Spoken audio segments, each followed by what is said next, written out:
मुल्क में बढ़ती हुई सोने की कीमतों को बिलाखिर ब्रेक लग गए। पाकिस्तान में सोने के भाव में कमी रिकॉर्ड की गई है। सोने की नई कीमत क्या है, जानिए इस वीडियो में।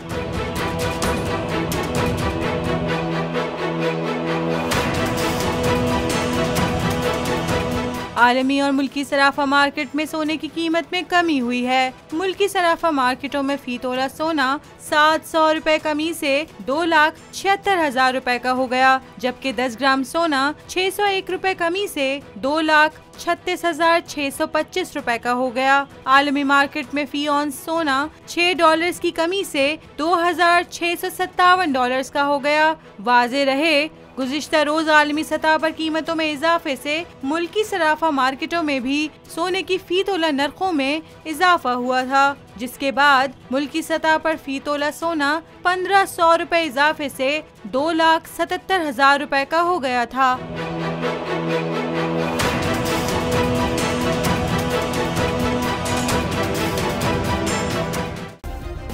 सब्सक्राइब करें और बेल दबाएं ताकि कोई खबर रह न जाए।